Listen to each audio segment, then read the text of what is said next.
ఇప్పుడు నీ పరిస్థితి ఏంటో తెలుసా? నీ చెల్లెలు నీకొక బ్యాంక్ అకౌంట్ ఓపెన్ చేసి ఒక ఏటీఎం కార్డు ఇస్తుంది. దాంట్లో ప్రభుత్వం పథకాల సొమ్ము వేసినట్టు నెల నెల ఇంతని వేస్తుంది. నెల మొత్తం ఆ డబ్బులే వాడుకోవాలి. ఇంకొక్క రూపాయి ఎక్కువ కావాలన్నా మళ్ళీ నీ చెల్లి ముందు చెయ్యి చాచాల్సిందే. పాపం, ఇలాంటి పరిస్థితి వస్తుందని అస్సలు ఊహించలేదు కదా. మహారాణిని సింహాసనం ఎక్కుతా అని ఎన్ని కలలు కన్నావు, కానీ నీ చెల్లెల ముందే చేతులు కట్టుకునే పరిస్థితి వచ్చింది. నిన్ను చూస్తుంటే చాలా జాలేస్తుంది శ్రావణి. ఏయ్, చెప్తుంటే అర్థం కావడం లేదా? నీలాంటి వాళ్ళకి అవసరం ఉందేమో గాని నాకు అవసరం లేదు. అందరూ ముందు ఇలాగే అంటారు, కానీ చివరికి అవసరాలే చేతులు కట్టుకునేలా చేస్తాయి. చూస్తుంటే నువ్వు నా కోసం ఆలోచిస్తున్నట్టుగా లేదు. నేను ఇలా ఉంటే బాగుంటుందని ఆశపడుతున్నట్టున్నావు కదా, కానీ అది కలలో కూడా జరగదు. ఎక్కడైనా నాదే పై చెయ్యి. ఎప్పుడైనా నేనే నంబర్ 1, ఈ శ్రావణి నంబర్ 1. అర్థమవుతుందా?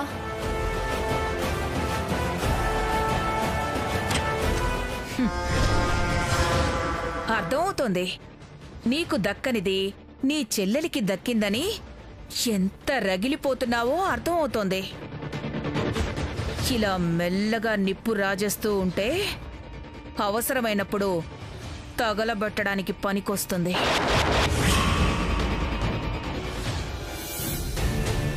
కుట్టు మిషన్, కుట్టు మిషన్, కుట్టు మిషన్. కొంప ముంచుతున్నావు కదే.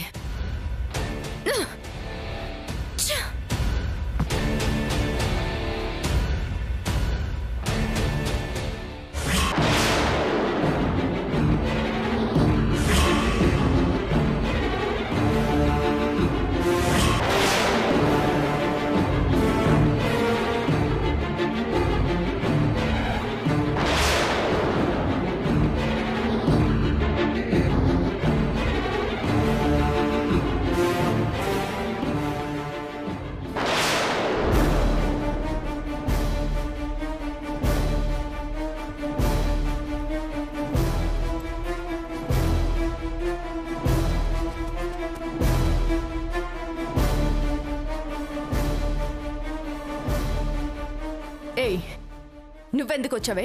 ఏం కావాలి? అక్క, అది నీ పేరు నా బ్యాంక్ అకౌంట్ ఓపెన్ చేశాను. చెక్ బుక్, ఏటీఎం కార్డ్ 2 ఉన్నాయి.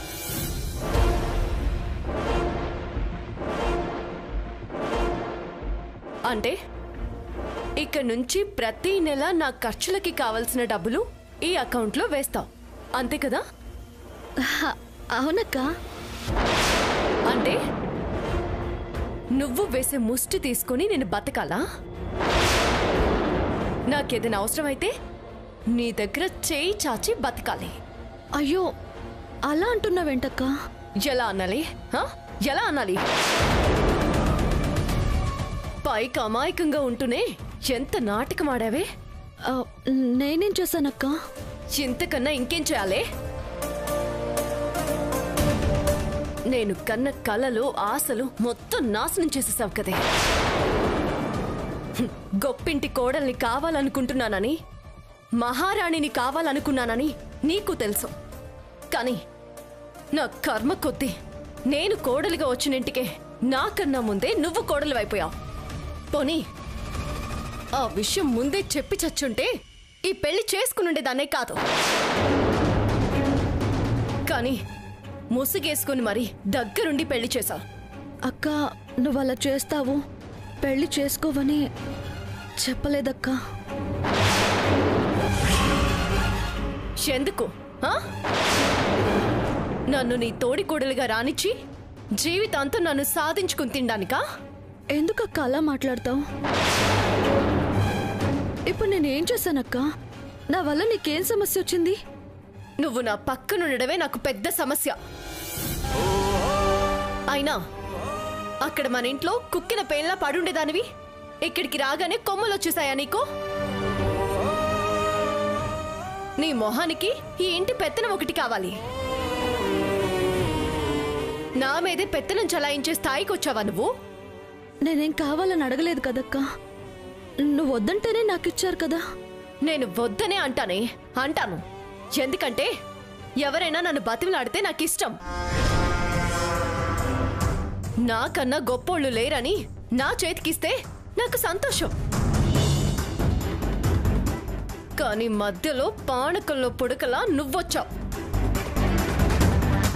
అసలు నువ్వు ఇంట్లో లేకపోయింటే బతిమాలి మరి నా చేతికి పెత్తనం ఇచ్చుండేవారు. అయినా తీసుకో అనగానే కొంచెం కూడా భయం లేకుండా ఎలా తీసుకున్నావే? మా అక్కుంది, మా అక్క మీద పెత్తనం చలాయించే సాహసం చేయలేను అని వాళ్ళకి చెప్పాలి కదా. కానీ నువ్వు అలా చెప్పలేదు. ఇన్నాళ్ళకి అవకాశం దొరికింది, వాడేసుకుందామని డిసైడ్ అయిపోయావు. ఎందుకక్క అంత పెద్ద పెద్ద మాటలు మాట్లాడతావు? నాకు ఈ పెత్తనం అక్కర్లేదు, ఏమీ అక్కర్లేదు. ఇవన్నీ నువ్వే తీసుకో అక్క. ఇక్కడ కూడా నువ్వేం చెప్తే అదే జరుగుతుంది. తీసుకో అక్క.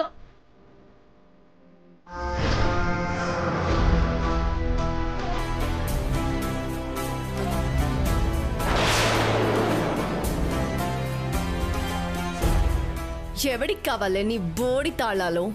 నువ్వు ముష్టేస్తే నేను తీసుకోవాలా? పోవే.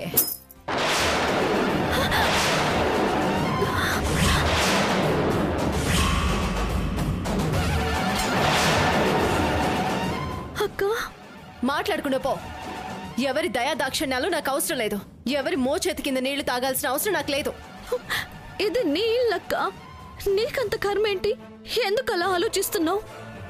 ఎందుకంటే అది నీ చేతుల మీదుగా వస్తుంది కాబట్టి. నా ఖర్చులకు కావాల్సింది సంపాదించుకోగల తెలివితేటలు నాకున్నాయి. నువ్విచ్చే డబ్బులేమక్కర్లేదు, పో. ఏయ్ పోవే.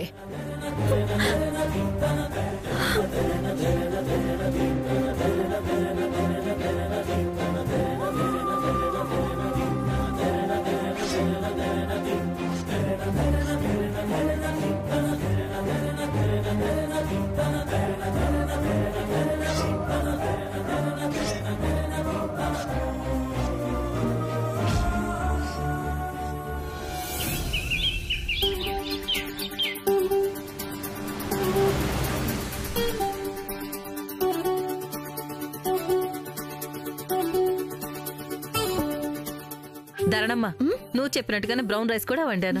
అలాగే అక్క, అక్కడ పెట్టు.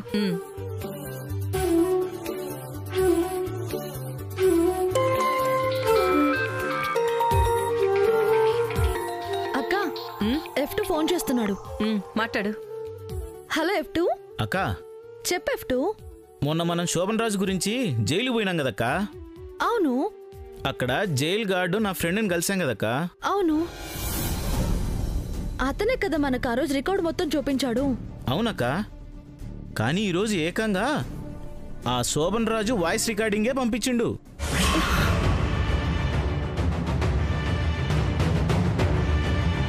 అవునా? ఆ, ఏముంది అందులో? దేని గురించి మాట్లాడారు? ఎవరితో మాట్లాడారు? ఏమో అక్క, ఎవరితోనో ఏదేదో మాట్లాడుతుండు. అది ఫోన్ కాల్ రికార్డింగ్.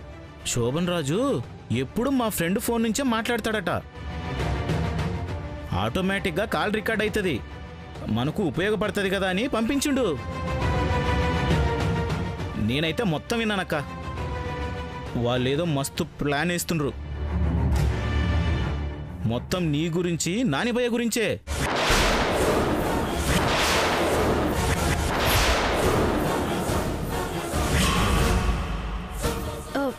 ఏమంటున్నారు? చెప్పేది కాదక్క, మొత్తం వినాలా. నీకిప్పుడే పంపిస్తా. నువ్వు కూడా ఈని జాగ్రత్త పడితే మంచిది. సరే, త్వరగా పంపించు. అట్నే అక్క. ఏమైందమ్మా? అక్క, శోభన్ రాజు ఫోన్లో మాట్లాడిన వాయిస్ రికార్డ్ ఒకటి దొరికిందక్క. ఏదో ప్లాన్ చేస్తున్నారంట. అది నా గురించి ఆయన గురించి అని చెప్తున్నాడు. ఏంటో ఆ వాయిస్ వస్తే గానీ తెలీదు. ఇదిగో వచ్చింది చూడు. హలో పెళ్ళామ్స్, గుడ్ న్యూస్. గుడ్ న్యూస్ పెళ్ళామ్స్. ముందు న్యూస్ ఏంటో చెప్పు. అది గుడ్ న్యూసో గార్ద గుడ్ న్యూసో నేను చెప్తాను. ఏంటి ఎప్పుడు చూసినా ఏదో పోగొట్టుకుందాలా మాట్లాడతావు? కనీసం మొగుడు ఫోన్ చేసినప్పుడన్నా హుషారుగా ఉండొద్దు. ఏంటి ఇంకా ఆ తాళాల గుర్తు గురించి ఆలోచిస్తున్నావా? చాలా ఆలోచనలు ఉన్నాయిలే గాని ముందు విషయం ఏంటో చెప్పు శోభన్ రాజు. ఓ, అయితే ఈ గుడ్ న్యూస్ ఇంకా నీ దాకా రాలేదన్నమాట.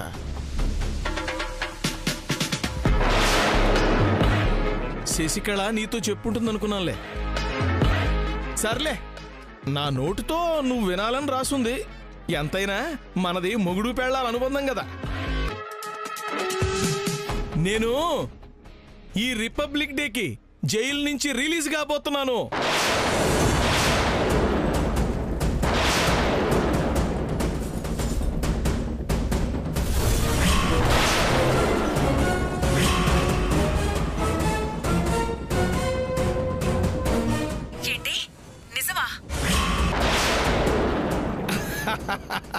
నీ మీద ఒట్టు బంగారం.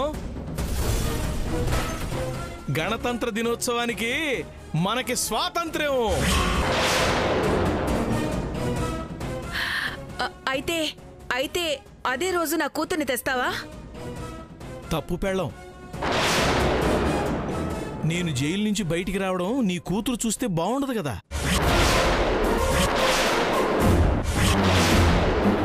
అందుకే అప్పుడే వద్దు అనుకున్నా. మళ్ళీ నువ్వు ఇలాంటి మెలికేదో పెడతావని అనుకున్నా.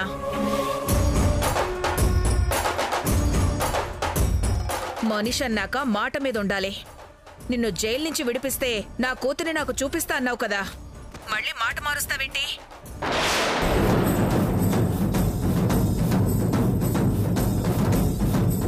ఎందుకంత ఆవేశపడతావు బంగారం? నీ కూతుర్ని నీకు కాకపోతే ఇంకెవరికి చూపిస్తాను చెప్పు. చూపిస్తావు. ఎప్పటికి చూపిస్తావు? నేను ముసలయ్యాక లేక నా కూతురు ముసలయ్యాక? నా కూతురి కోసం ఎన్నో కలలు కన్నాను. నా చిన్నల్లుడికిచ్చి పెళ్లి చేయాలనుకున్నాను. ఈ ఇంటి కోడల్ని చేయాలనుకున్నాను. ఇప్పటికైనా నా కూతుర్ని చూపిస్తే నేను అనుకున్నది చేద్దామనుకుంటే ఇంకా చెప్పడానికి మనసు రావట్లేదు నీకు.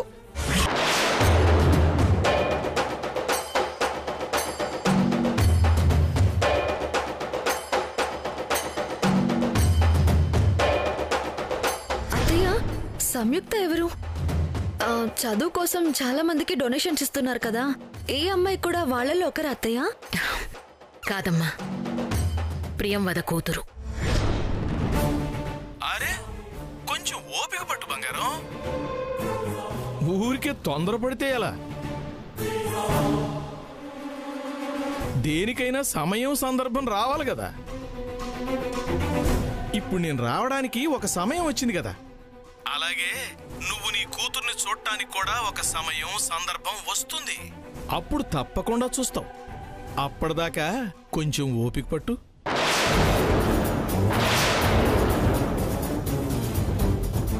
కానీ ఒక్కటి మాత్రం గ్యారెంటీ బంగారం, చెప్పింది చెప్పినట్టు చేస్తాను. నేను జైలు నుంచి బయటకు వచ్చేసరికి ధరణికి గిఫ్ట్ ఇవ్వాలనుకున్నాను కదా, ఖచ్చితంగా ఇస్తా.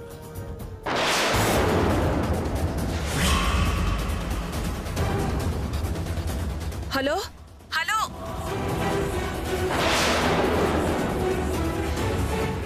ఏందమ్మా ఇది? ఏందేందో మాట్లాడుతున్నారు? మనం అనుకున్న దానికన్నా చాలా ఉంది. అదే అర్థం కావట్లేదక్క. అసలు శశికళ శోభన్ రాజును విడిపించడం ఏంటి? అంటే నన్ను నా ఫ్యామిలీని ఏదో చెయ్యాలని ఇంకా ప్లాన్ చేస్తుందా?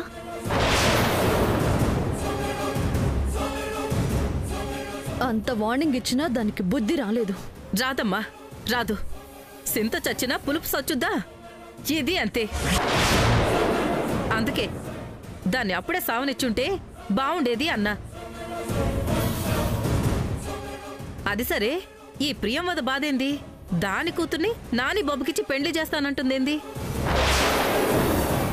అంటే నిన్ను నాని బాబుని విడదీయాలని ప్లాన్ చేస్తుందన్నమాట. ఆవిడ బుద్ధి నాకు తెలుసక్క. ఎప్పటి నుంచో అవకాశం కోసం ఎదురు చూస్తుందని తెలుసు. దాని గురించి నాకేం ఆశ్చర్యం లేదు. ఏం చేసినా నా భర్త నా నుంచి ఎవ్వరూ దూరం చేయలేరన్న నమ్మకం నాకుందక్క. కానీ అసలు కూతురు ఎక్కడుందో తెలీదు. ఎప్పుడు చూపిస్తావని భర్తనే అడుగుతోందేంటి? అతనేమో తర్వాత చూపిస్తాను అంటున్నాడు. కూతురు ఢిల్లీలో చదువుతుంది అని చెప్పింది కదా, మళ్ళీ ఇదేంటి? ఇద్దరు కూతుళ్ళుండారేమో. లేదక్కా, ఇద్దరు కూతుళ్ళుండుంటే ఉన్న ఒక్క కూతుర్నైనా పెళ్లికి పిలిపించుండేది కదా. ఏదో జరుగుతోందక్క. ఆ శశికళ కూడా జైల్లో ఉన్న శోభన్ రాజుని బయటికి రప్పిస్తోంది అంటే శోభన్ రాజుతో మళ్ళీ ఏదో చేయించాలనుకుంటుంది. ఏమై ఉంటుంది వాళ్ళ ప్లాన్? ఏమోనమ్మా, ఇదంతా ఆలోచిస్తాంటే మళ్ళీ ఎవరి ప్రాణాలకో ఎసరు పెడుతుందని భయం వేస్తుంది. ఈ గొడవంతా ఎందుకు? మీ అత్త మావలకి ఇదంతా వినిపించేద్దాం. వాళ్లే జాగ్రత్త పడతారు కదా. నేనే తప్పు చేయలేదమ్మా. కాకపోతే ఎప్పుడో జరిగిన పొరపాటు నా మీదేలా అరిచే అవకాశాన్ని ప్రియంవదకిచ్చింది. మౌనంగా భరించే పరిస్థితి నాకు కల్పించింది. జాగ్రత్త పడటం కాదక్క, ఏ మాత్రం తొందరపడినా ప్రియంవద పిన్ని ఇంటి పరువు మొత్తం బజారున పడేలా చేస్తుంది. ఏదో విషయంలో మావయ్య గారిని ప్రియంవద పిన్ని భయపడుతోంది కదా. ఇప్పుడు మావయ్య నిలదీస్తే ఆ విషయం బయట పెడుతుంది. ముందు ఆ విషయం ఏంటో తెలుసుకునేంత వరకు ప్రియంవద పిన్నికి సంబంధించిన ఏ విషయమూ బయట పెట్టలేం. మరిప్పుడైతే ఏం చేద్దాం దారణమ్మా? చూద్దామక్క. అసలు ముందు వీళ్ళ ప్లాన్ ఏంటో తెలుసుకుని ఆ తర్వాత ఏం చేయాలో నిర్ణయిద్దాం.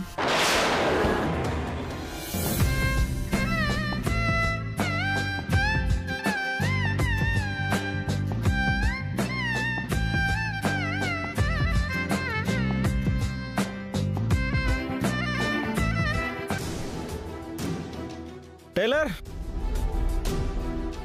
టైలర్,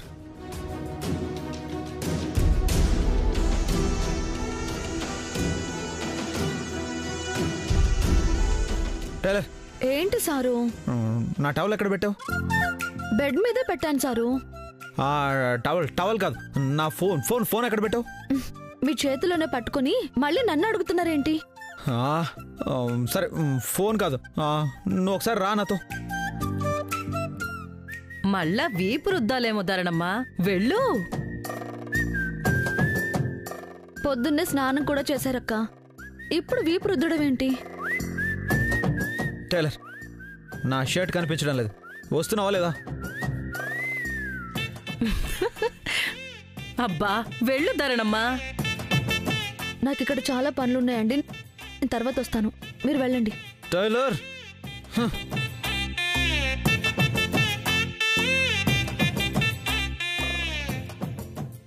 ఏందమ్మా పిలిచినా పోలేదు?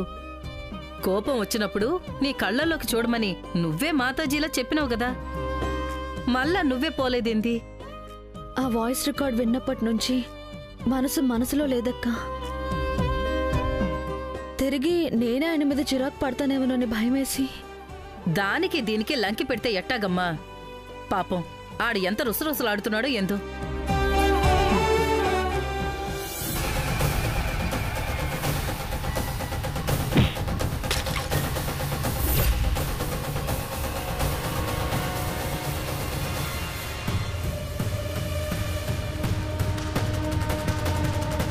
ఈ టైలర్కి రోజు రోజుకి టెక్ ఎక్కువ అయిపోతుంది. నాకు చిరాగ్గా ఉంది. తన కళ్ళల్లోకి చూస్తే పోతుందనుకుంటే తర్వాత వస్తాను పొమ్మంటుందా? ఎంత పొగరు! అయినా తప్పు టైలర్ది కాదులే. ఈ టైలర్ ఏదో మంచిది, పోయి తన కళ్ళలో చూడమని చెప్పింది కదా, ఆ మాతాజీ నానాలి.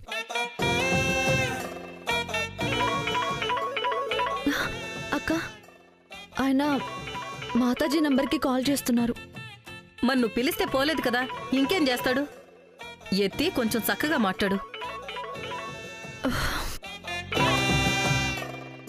హలో మాతాజీ! అబ్బా, చాలా కోపం మీద ఉన్నారక్క. మాట్లాడు.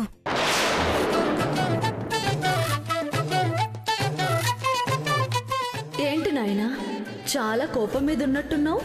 మరేం చేయను మాతాజీ, మీరు చెప్పినట్టే చేశా, అయినా లాభం లేదు. ఏం చేయను? అసలు ఏం జరిగిందో చెప్పు నాయనా. ఏం జరిగిందో మీకు తెలీదా? మీరు సర్వాంతర్యామి కదా.